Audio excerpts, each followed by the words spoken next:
Hello, my name is Rick Houston, and welcome to the Scene Vault Podcast, your source for all things NASCAR history. Presented by QWare.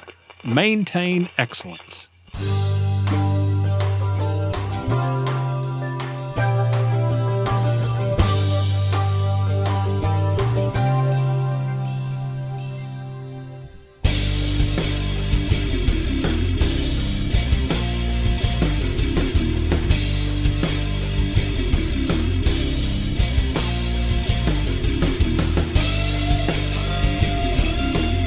Today, NASCAR and all of us associated in any way with NASCAR forget its past. That's the day we don't have any future. 1984, you had a little bit of a drop-off in results on the racetrack. You go from 6 wins to 2, 18 top fives to 13. You go from first in the standings to fourth in 1984. 1985, you go into the season, and at Daytona in July, you decide to field a second car for Greg Sykes at Daytona, and that deal evidently came together pretty quickly. What went into that decision to field the car for Greg? Gary Nelson, we'd have our meetings, and Gary we were having a very tough time beating Bill Elliott. And no matter what we were doing, we were not as good as they were. And it really had us all concerned. And so the situation was that Nelson wanted to make changes to the chassis for Bobby, and Bobby didn't want it. And so what happened is Gary took a position with me and my brother, because we have meetings together, and said he did not want to, be the crew chief for Bobby. He couldn't do it because he wasn't listening to him.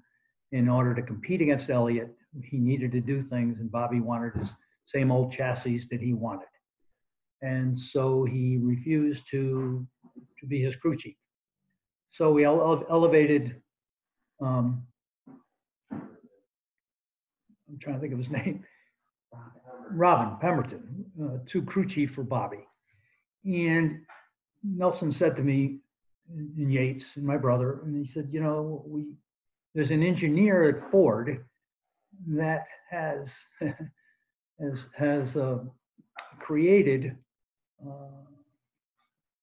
some innovative things with respect to Elliott's car. And so I said to him, so I gave them authority to go and hire this engineer, no matter what it cost. And so I hired this engineer to work with Gary. And I said to Gary, he went up to Welcome, and we rented a warehouse in Welcome, a facility. Nobody knew we were up there. And he took certain key players with him, along with this engineer that I took away from working with Elliott, and put them exclusively working for us. And between them, they worked on this R&D car, and nobody knew they were doing it. And so we'd go about our business with Robert Pemberton and the crew with Bobby. In the meantime, they were working on creating this R&D car. And so they did, and they put the technology that he had brought to Elliott's team, plus technology that Gary had improved on, along with other members of the team, into this R&D car. And so we showed up at the race, and quite frankly, my son-in-law was jack man or gas man. I mean, the team was not bona fide racers, and wasn't intended to be. We were not trying to show Bobby Allison up. What we were trying to do was to run the car in a race, in a competitive situation, to see what improvements we made that we could give to Bobby the next week. That was the whole concept behind it. And so we go out, and what we find out is his car is like going around the racetrack on rails. And it's just superior. And and very competitive against even, the team that we wanted to beat. And so near the end of the race, Bobby's, our 22 Miller car wasn't doing that well, but our R&D car, just the white number 10, is leading the race. And so come down to the last few laps of the race or whatever, and the last pit stop. So Gary calls the other crew guys to come over and pit the car on the last pit stop, because we couldn't do much for Bobby at that time. He wasn't going to win, but this 10 car could. So the regular guys on the Miller car come over to the 10 car pit and pit the car on the last pit stop, the number 10. And we went on to win. Well, it created a controversy with Bobby. He didn't really quite understand that we were doing all this for him. He took it the wrong way and decided that he wanted to move on. And I'm the kind of guy is, if you're not happy and I'm doing all these things to try to help make your team better, it's a no thank you to me. He would have had all that technology the following week, and we were also grooming Davey to take over for Bobby, because I was helping that team out, Davey's team as well throughout the years. No one knew about it.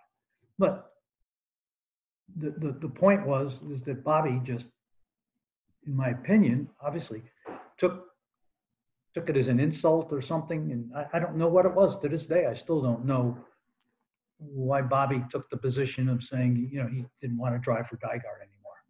And my position was, if somebody doesn't want to, then it's never going to be a good deal. So, I called up Miller and told him what the deal was, and we moved on. It was an unfortunate situation. I still to this day don't know why, to be honest with you.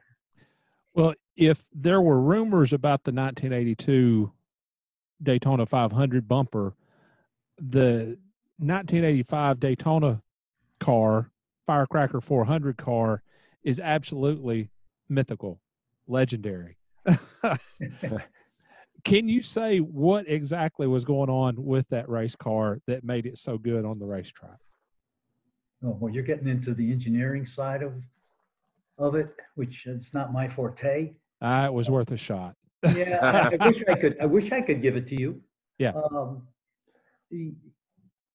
This engineer from Ford was quite innovative. And of course, we knew that Nelson was exceptional. In and of itself, he's a story all of himself. Whether he came, offered to sweep floors for us. I don't know if you know that, when he first came to us. But he, with all that between Yates and Nelson, they were a formative team. But this guy had some technology that he came up with that it was put into, the other team, and the only way I could get it was to hire him and pay him, which I did. And but the secrets and things, I really didn't get into the changes, but there were enough things done to the car but you still had to have a driver, in any circumstances. You can have the best race car in the world, but you still got to have a driver. All right. So it was our experimental car to bring the knowledge to the 22 car the next week. That was the whole concept behind it. Right. Okay. Mr. Gardner, that turned out to be Diegard's final win. And after running a handful of races in 1986 and 1987, the team was sold to Bob Whitcomb. Had the team just run its course? Were the financial burdens getting too big? Or what would you say was the cause for Diegard eventually getting out of the sport? I think it was a combination of things. The separation of our key driver, Bobby. The availability of superstars. It was an issue at the time. I think it just got to a point that, we were kind of down. uh, and we tried to utilize Greg, but his skill sets versus an Allison or a Waltrip were not the same. Heck of a nice young man. Was able to drive that car, driving in a super speedway where the car is so good, you can drive with 2 fingers. We found out that race in and race out, it just wasn't there. And the talent wasn't available in the marketplace. I was approached by, who's the guy, the Ford guy?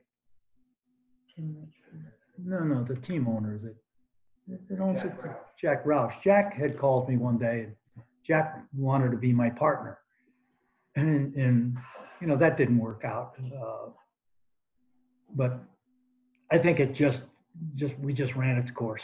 Yeah. My brother was at a point of life that, my brother was 14 years older than me and had diabetes really bad and didn't know it.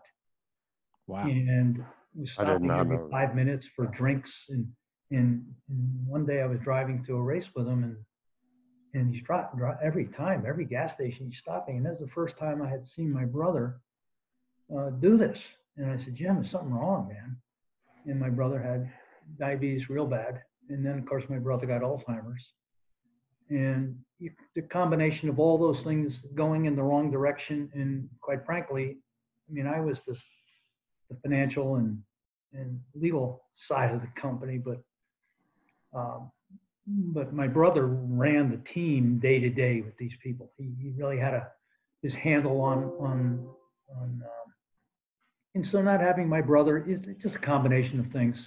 And then, I just decided that, my time had passed. And Whitcomb comes along, and I can tell you a story there. Yeah. He came down to Charlotte, and we were sitting having a drink together, and I actually told him, when I found out what his business was and his background, I actually told him he shouldn't buy the team. I said, you don't know what you're getting into. And I said, I'll rip the contract up. You're a very nice man. You just inherited $100 million, and I'd like to see you keep it. I said, but you don't understand the sport. And he said, 3 times I offered to cancel the contract, and he said, no, I want it. And so he bought it. Of course, he won the Daytona 500. Yeah. Because the technology with the car and all the things were still there, and then that just didn't work out. But heck of a nice guy. That was a story with Diegard's and Diegard. I built my relationship back with Darrell. I have been in his motorhome, and I was happy with that, because that never should have been where it was, and him saying it to me meant a lot to me. That he understood that why I did what I did and things like that. That meant a lot to me. Looking back on your time in the sport, is there anything that you maybe would have done differently, or are you content with the way that things turned out? Well, I wish my brother was 20 years younger to run the team, because you got to have management. I think when Earnhardt became available, back when I took Ricky Rudd, in retrospect, I did not know that he was going to leave that team, or I would have probably hooked up with Earnhardt, because he demonstrated skill sets that were phenomenal, and that whole deal that they put together for him and was phenomenal. But I don't have any regrets. Life is is what it is, and you just move on. Well, finally, Bill. I have relationships with Roger Penske and Chip Ganassi and all the guys. It's a nice feeling to know that they consider me, one of the, because I won a championship and I won 43 races and I paid my dues, and most of my guys are the top guys that are in the Hall of Fame. I got 3 of them in there. I even said one day to the guy, the moderator down at the hall, when am I going to get my call? You know? That was a joke between him and I. Yeah. Well, finally, Bill, how would you like DiGard Racing to be remembered? Boy, that's a good one. Well, I think, first of all, as a winner, number one, I think that we were tremendously innovative. If you look at the number of firsts that we did, let's just go back and see what Diegard did. First of all, I was the first car owner that was not a racer, first businessman. I did the first, when I did it with Gatorade, that was the first non-automotive sponsorship, huge to the sport. Francis thanked me, and that opened up, showed that other sponsors could come into the sport. I introduced with them the fact that they helped them market, because in the past, anybody who got involved in a onesie deal, they really didn't help their sponsors. We helped guide the sponsors as to how to get the most out of it. We had show cars that we put in Piggly Wigglies. We did a lot of things like that. We had our own trucks for paraphernalia, Gatorade paraphernalia and driver paraphernalia. But more importantly, I think what we did was we brought innovations along the line that made the sport better. All the things that we were innovative about. From even with the France family. From the first time I asked them for copies of their insurance policies, that was a shock to them. And I foresaw at that point cars going into the stands, and that was a huge insurance risk for car owners. And at that time, the people never thought of that. It's all the firsts that I did. We did power steering. That made a major change. We were the first to develop that. I think that changed the length of time that drivers could drive, because they didn't have all that pressure on their bodies. You can almost use two fingers versus struggling all day long. And it was all those things. I enjoyed when Richard Petty's car owner, Mike Curb, called me up one day and says, "Bill, you got to help me out." I said, "Well, what do you mean, Mike?" He said, I bought Richard Petty's team. I said, "Oh, that's nice." He says, "But I found out that it needs a lot of help." I said, "Well, what do you mean?" He said, I would like to buy engines off of you." And I said, "That's never going to fly. We're not going to do that." But I said, "Let me think about it. Let me talk to my brother and Yates, et cetera." And we came up with the proposal for him to lease him engines, and that he would pay for mechanics that worked for Robert. So when the car was delivered to the track without the engine, Robert's people would put the engine in the car, have the race, and at the end of the time, he would take the engine out. So they never had time to take it back to Randall and take it apart and see what our secrets were. So I did that with Mike Curb as a favor to him, actually, and which he still owes me. And the 200th win, obviously, is in the Smithsonian Institute. And if you look under the hood, you see Diegard. Wow. From the engine standpoint. So his 199th and 200th win Richard Petty got were from Diegard engines, from us. There's a lot of things that aren't public knowledge. I think the fact that I started all the firsts, from drivers' contracts, they never understood moral turpitude clauses and things, and if you wanted to get into the big leagues, you needed to make sure that you're dealing with these huge corporations. Now, my God, I asked, I forget which one of them was Chip or one of them, maybe it was Roger, how many sponsors they have. I almost fell over.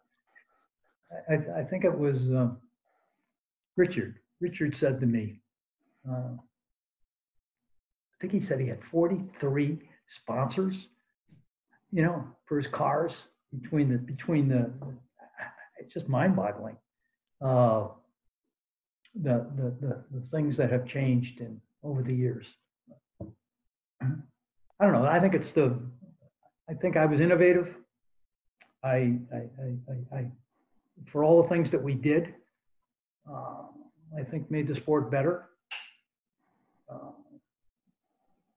And certainly safer too. And you know, there's still a lot of stories. There's some funny stories that someday will come out. Someday you'll hear the one about the North Wilkesboro. But well, don't leave me hanging. we used to. We were always trying to figure out why Junior and Waltrip's car went so good at North Wilkesboro, and we found out how it was, and had to do with weight. They didn't weigh cars after a race, so if you could have weight in your car meet the scales, and at the end of the race not have no one knew it if you lowered the weight, and they had weights on the wheels.